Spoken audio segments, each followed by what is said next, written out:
Welcome to another installment of Set the Pace Triathlon tips, information, and all things triathlon to help you get you through your races, your training, while keeping a bit of sanity and some semblance of a quote normal life, and not having your spouse, your friends, kids forget who you are.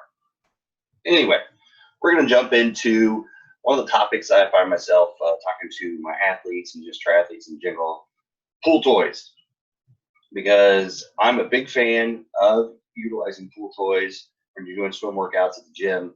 Because personally, for me, getting out and finding open water is very difficult. Busy day, 3 kids, lots of activities in the evenings, and kids that, a 3-year-old, 4-year-old now, unfortunately, you can't really leave her unsupervised necessarily while you go swim in open water and feel comfortable and safe about it. So a lot of my time swimming is utilizing the community center pools that I use and other pools, basically open, in a pool capacity. So very few opportunities to get out in open water to try open water swimming, because it is a different animal than pool swimming. But utilizing pool toys, you can really make that swim workout as best as possible, get the most out of it as possible. So I'm able to translate when I go from the pool to basically just my first race of the season. That's usually my first time in open water. Usually it's not that difficult of a transition. If there's waves, if there's, swimming with people, swimming over people, under people, getting swam over, whatever it may be, I utilize the pool toys and I prescribe them for my athletes to utilize them as well. So they've got the right strength conditioning built up to be able to basically go from the pool into open water without much difficulty, or, make it an easy transition for them. So with that, we're going to jump in and we're just going to kind of go over a few pool toys. I'm going to pull out my bag of toys here. So as we go through, you can see an example. And this is my pool bag. I've got this in the back of my car at all times. It's got everything I need in there, plus a few backups and stuff. But basically, this is all swim stuff. So if it gets gross and gnarly, if it's wet, it stays wet for a while. I don't really care all that much. That's kind of an industry trick for you, is just leaving it in the back of the car, whether it dries out or not. It's not with the rest of your clothes, it's not getting things all funky and gross. If it gets, stays wet for a few days, especially when it's cold, it doesn't dry out as quick. But this is my bag, and welcome to it. So first, we're going to hit swim clothes. Personally, I am a fan of the Swim Jammer. So this is my kilometer. I'm going to do a product review on these. I've had these for a while. I've got 2 pairs. I really like them. Any Swim Jammer will do. A lot of people, if you want to use regular swim trunks, that's fine. I actually use swim trunks once in a while for drag resistance. But if you use them in your normal training, which is fine, you're just going to throw yourself off a little bit because it's going to drag you down in the water and slow you down. But I highly recommend Swim Jammers for the guys. With girls, just the typical swim racerbacks, swimsuits, something like that. Nothing too over the top. You don't have to spend, these are like $20. You don't have to spend exorbitant amounts of money to get the best training suit out there. You can use your tri suits and tri clothes, but the chlorine will degrade them over time. So that's why I have 2 swim jammers. Typically, I'll load up on Black Friday, and usually those last me a year. So I just rotate them every other week, so you get a chance to get them out, get them washed, so their chlorine doesn't degrade them over time. But over time, they will lose a little bit of the elasticity. These are definitely not as small and compact as they were before. They loosen up over time. So personally, I like Swim Jammer. Once in a while, I'll take one of my old speed suits just for a little warmth, especially if I'm able to get in my neighborhood pool in the mornings. Sometimes it's a little chilly, so that adds just a little bit of extra comfort and warmth. But always, I want to, right afterwards, I take them out and I rinse them off, get that chlorine off. So that, bear with me as I dig through everything. Swim cap. I always use a swim cap. It just kind of helps a little bit with the flow in the water, less drag and resistance. I just use my old race caps. So here I have one from 70.3 Muncie I did last year. So I just throw them on and swim in the pool. For your gals, it's kind of pool etiquette to wear caps so you're not losing hair in the water and it gets all over the place. But I like it for the reduction in drag in the water, and I also like it keeps it a little bit warmer, keeps that body temperature locked in the head, so you don't have as much heat loss in the water, especially in the morning. Personally, I hate jumping in a pool. I know there's a lot of people out there first thing in the morning that water's cold till you get in there and get warmed up. But this kind of helps keep the body heat in, especially if you're going to swim outside in an outdoor pool and it's maybe a little bit chilly in the morning. So I always had those for my races. I have tons of them in my bag, so I've got no shortage of them. So it's not something I have to go out and buy extra or anything. The next one is goggles. I'm a big fan of Zogs these days. I load up, like I said, on Black Friday sales. I forget which model these are, but they've worked. I've used these for entire last year. I've got backup pairs. I'm going to break in a new pair this winter. So basically, I mean, these have lasted me forever. I like the silicone gasket. I don't like the foam ones. They degrade quicker over time. Still keeps a great seal. I mean, they're a little grimy and funky in there, but I mean, these are my backups. I got another pair in my bag just in case these break or something. I keep all the little nose pieces in here. So one morning I got up, put them on, and the nose piece actually broke. So I was able to just grab a new one, throw it on, and then keep swimming. It wasn't a problem. Or I had backup goggles in my swim bag. So always keep the goggles. I always keep my old ones in there just in case. You never know. Better to have leaky goggles than no goggles at all in your pool and be frustrated and have to leave. Personally, my ear canals are very small and tiny, so water gets trapped in there very easily. I cannot do flip turns because if my head goes below my feet, the water pressure will force water in my ears, and then I've got clogged up ears all day, possibly for a week at a time. So personally, I use the Zogs little earplugs. It's nothing fancy. I think they're like, $5 or something like that. So every time I order goggles, I just order a fresh pair of these. So these usually last me quite a while too. So I know when the case is starting to get grimy and nasty in there, it's time to get new earplugs. But that's something I always use.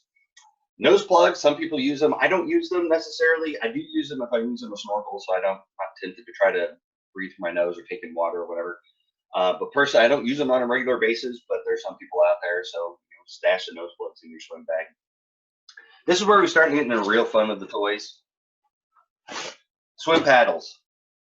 So these are the swim paddles I use. I forget even what brand they are these days.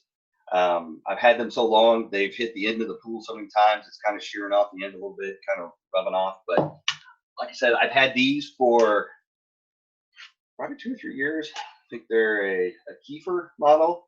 So notice, actually, compared to my hands, they're not that much bigger than my hands. So that's going to be the key when you look at hand paddles.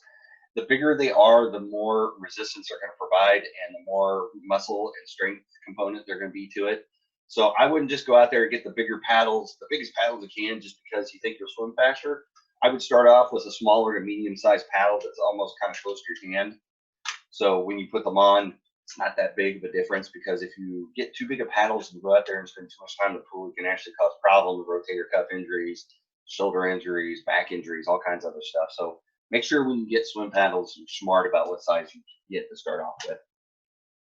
The next one we're going to look at is kickboard. So another Aquasphere. I just went online and got this off of Amazon. If you've seen my triathlon checklist, I got links to all these examples. So I've had this forever, but I got one small enough that it fits in my bag. I mean, you can get pretty big ones.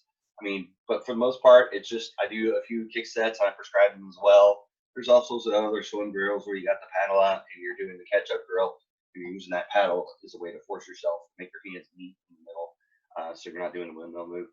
But he said it's small enough, it fits in my bag, throw it in here, it's good to go. I bring it at every pool, because you never know what a pool's going to have. Sometimes I have kickboards, sometimes I have pool boys, sometimes I have fins. I would rather err on the side of caution, just have all this stuff with me, so it's not a problem. Fins. Size matters, as you'll see. I've done a product review on these, so if you're watching this, you can hit my YouTube channel and go and see the product reviews. I use the head swim fins, or swim fins. So these have been great. Last model I had lasted me probably 2 years or something like that, and I use fins quite a bit these days on my swim workouts. Especially these, I love them. They are a little bit more rigid on the bottom, so they don't. A lot of fins you'll find that over time they'll kind of curl up on you. These do not curl up on you, and they're small enough to fit in my bag. But again, like with the hand paddles, the larger fins that you get, the more muscle you're going to have to put into it to kick it along, and it could cause problems if you're not really used to it, especially when you put them on the first couple of times. It can be a little bit awkward. So I would start with a smaller fin to begin with. Like I mentioned, these, I've got this linked in one of my YouTube videos. You can go back and check my listings and just search up fin review, product review, and you'll get the exact model and everything I use. But if you're starting out with fins, never used them before, start small, and after time maybe go up the bigger. But I've been using fins for 5, 6, 7 years, longer than I can remember, and I've always just stuck with the shorter ones.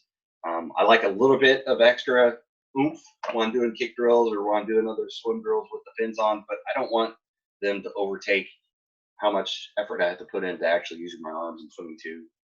But I do like to use them on drills to keep you going. So if you're doing one arm drills or something like that, you're not sinking in the pool. It kind of keeps your momentum going when you're kicking along. So that's another toy I like. And I especially like the short ones because they fit in the bag. As you notice, I'm pulling out a lot of toys. I have this one bag, but they all fit in there nice and neat, and it's not a problem. You throw it in my car and take it with you anytime. Pool boy, I love this.